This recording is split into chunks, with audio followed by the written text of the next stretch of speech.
Renan Suquevicius está ao vivo aqui com a gente nos Bastidores do Poder. Boa tarde para você, Renan. Oi, boa tarde a você, a todos que nos acompanham pela Rádio Bandeirantes. Pois é, 106 pessoas morreram depois das fortes chuvas que atingiram o Grande Recife nos últimos dias. Esses últimos números foram aí engrossados pelos últimos corpos que foram resgatados na cidade de Jaboatão dos Guararapes, no Jardim Monte Verde, um dos mais afetados pela chuva, que mais teve efeitos da chuva, como o deslizamento de terra, por exemplo. Agora o trabalho está concentrado também em uma outra região, no Recife dessa vez, onde são buscados alguns corpos. 3 corpos foram resgatados agora à tarde, ainda nem entraram na contabilização oficial aí do número de mortos aqui no Grande Recife, devem entrar logo mais nessa estatística. E os bombeiros, as Forças Armadas, a Defesa Civil, os voluntários todos empenhados aí em buscar por 3 pessoas que estão soterradas. Isso no Recife. Há ainda pessoas desaparecidas que podem estar soterradas em outras cidades da região metropolitana, como Camaragibe e também Paulista.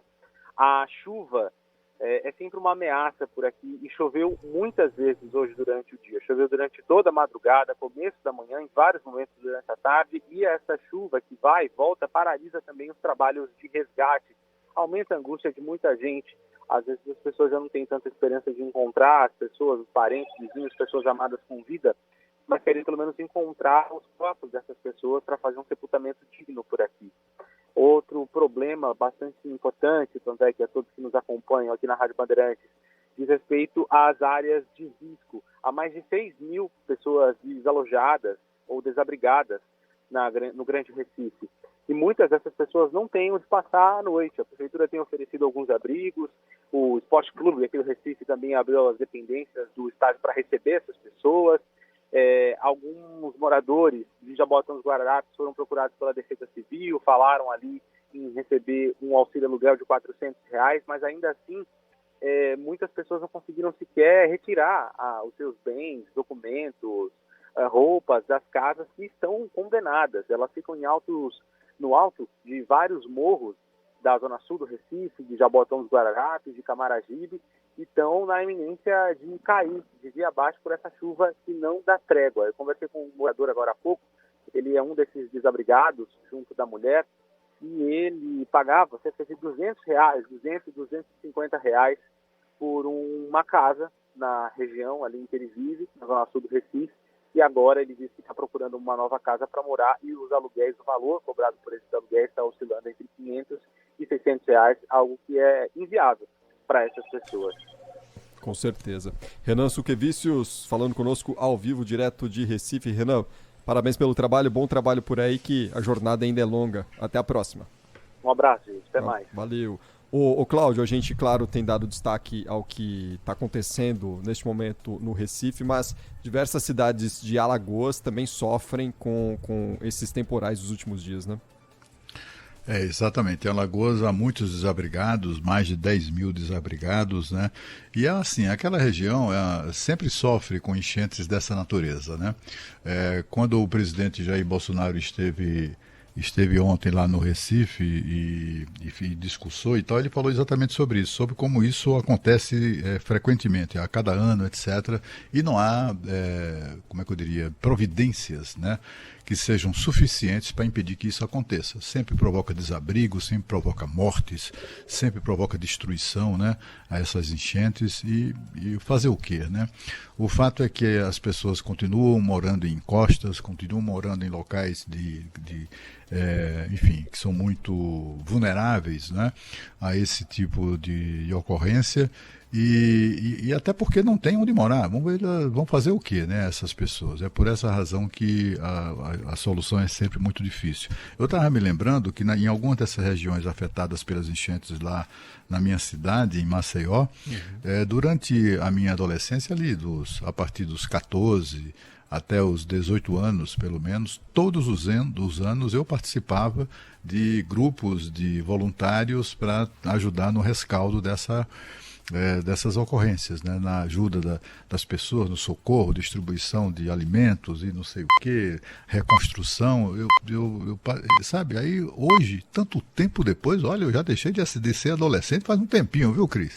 Até hoje é a mesma coisa, rapaz, continua acontecendo tudo igual, né?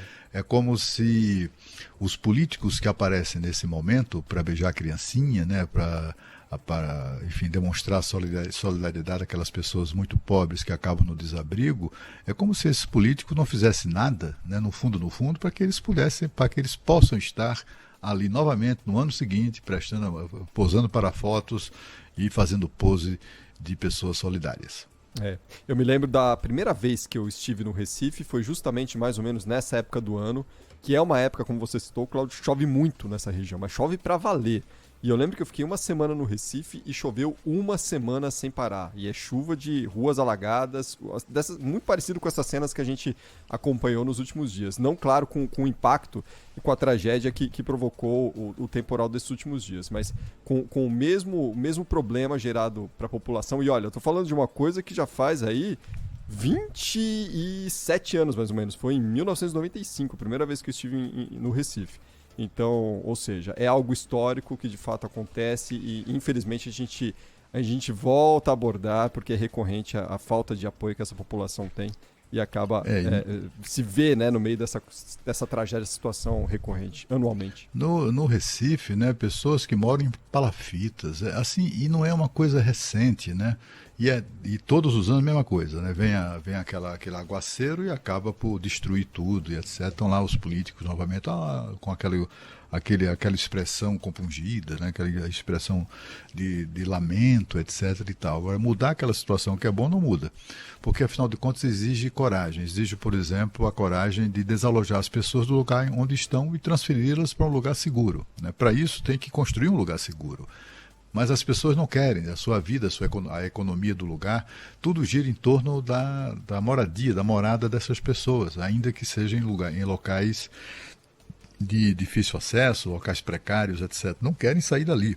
Então, assim, se não tiver um prefeito, um governador assim, com pulso firme, com coragem de enfrentar essa situação, não resolve mesmo, né? Absolutamente não resolve. Lá em Maceió fizeram, por exemplo, na beira da lagoa, um local conhecido, quem conhece Maceió talvez conheça esse local, mas isso é coisa que só maceiense conhece mesmo, porque se trata de uma região muito pobre, que chama Virgem dos Pobres. Foi um local, inclusive, que entrou para a história da cidade, porque foi onde o Papa João Paulo II rezou uma missa. Tem lá, até hoje, a estrutura que foi montada para que o Papa rezasse a missa. Naquela região ali era um favelão imenso na beira da lagoa, um favelão imenso. E aí para resolver o problema, o que é que fizeram? Uma ideia luminosa. Simplesmente eles foram começar a construir prédios de apartamento, né, para alojar aquelas pessoas que estavam nos barracos de favela na beira da lagoa. Isso é uma coisa recente do governo atual, do governo federal, né? Eles então começaram a construir na beira da lagoa os prédios, né, e asfaltaram o restante. Criaram uma segunda pista no local, de maneira que assim não tem, já tinham feito isso porque vários prefeitos e governadores e tal fizeram remoção da favela, né? Não adianta, remove a favela, eles voltam, né? Todo mundo volta. Agora eles resolveram garantir a habitação e impedir o retorno das pessoas àquele local com a pavimentação de uma pista. Então, assim, a solução inclusive engenhosa, mas custa dinheiro, tem que ter paciência, tem que enfrentar a insatisfação. Os políticos, em geral, têm seus representantes ali dentro. Essas ONGs, né? Essas ONGs oportunistas, como essas que fabricam líderes, como foi o caso do Boulos e tal, isso tem em todo lugar, né? Tem sempre gente ali de maneira oportunista tentando tirar proveito da pobreza. É preciso enfrentar tudo isso com muita coragem, com muita determinação e com muitos recursos. Esse é que é o problema. Prefeitos e governadores nunca têm nem paciência, nem decisão política e nem muito menos recursos para enfrentar situações assim. É verdade. E a gente lembra que a Band, a Central Única das Favelas, a CUFA, a Frente Nacional Antirracista e a Amigos do Bem estão juntas mais uma vez na campanha a Band Abraça, A Band, a CUFA, a FNA e a Amigos do Bem abraçam os estados de Pernambuco e Alagoas, levando a essa população atingida por essas fortes chuvas algum socorro, alguma ajuda imediata, né, com alimentação, né, um apoio imediato para que essas pessoas comecem, né, a reconstruir a própria vida. Então, a sua doação, a sua participação também é muito importante. Entra lá em band.com.br. Se você nos acompanha na nossa live em youtube.com/Rádio Bandeirantes oficial ou em facebook.com/Rádio Bandeirantes, clica aqui do lado, tem um QR Code aqui para você aproximar o seu celular. Se você estiver acompanhando, claro, a gente na sua televisão, no seu computador, aproxime o seu celular, você entra direto na nossa página, tem mais informações da campanha Band Abraça para ajudar os nossos irmãos de Pernambuco e Alagoas, que sofrem tanto neste momento com os fortes temporais dos últimos dias. 5h20. Rede Bandeirantes de Rádio. Bastidores do Poder. Na Rádio Bandeirantes.